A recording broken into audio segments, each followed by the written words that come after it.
Bismillahirrahmanirrahim. Rulings regarding fasting. The Invalidators of Fasting, Part 3. Not all sicknesses exempt one from fasting. For example, some sicknesses can be controlled by taking the necessary medication before Fajr and after Iftar. In such cases, it is obligatory for one to fast. But if this will harm their bodies, they must not fast. It is also possible that one feels weak due to intense activity or hard work while one is fasting.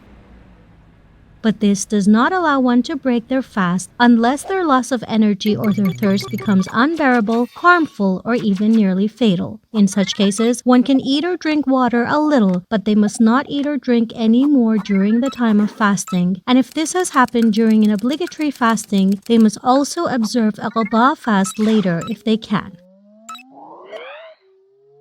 Sometimes, a fasting person who is sick feels better or is cured by an intramuscular injection, but it is impermissible to receive intravascular shots, and if they receive blood transfusion, they must complete their fasting on that day, and then, according to the obligatory precaution, they must also fast another day as compensation for that day's fasting. However, as mentioned earlier, it is permissible for them to receive any sort of intramuscular shot, and it will not invalidate the fast.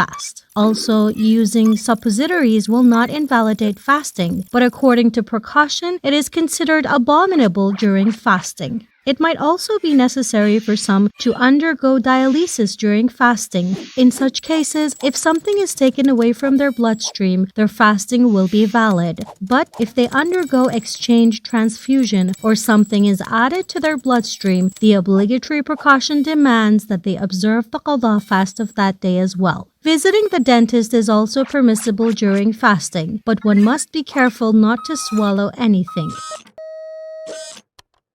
If one gets a filling and they are certain that getting a filling will not cause them to swallow blood and they inadvertently swallow some blood, their fasting will not be invalidated. Having ultrasonography diagnostic test does not invalidate fasting. Also, having endoscopy or colonoscopy diagnostic test does not invalidate fasting as long as no lubricants or other such substances has been applied on their devices. Using eye drops will not invalidate fasting either, as long as the drops do not find their way into the mouth and are not intentionally swallowed. But using ear drops or nose drops, which one is sure will find their way to the throat and will be swallowed, is problematic while fasting. Institute for compiling and publishing the works of Ayatollah Makarim Shirazi.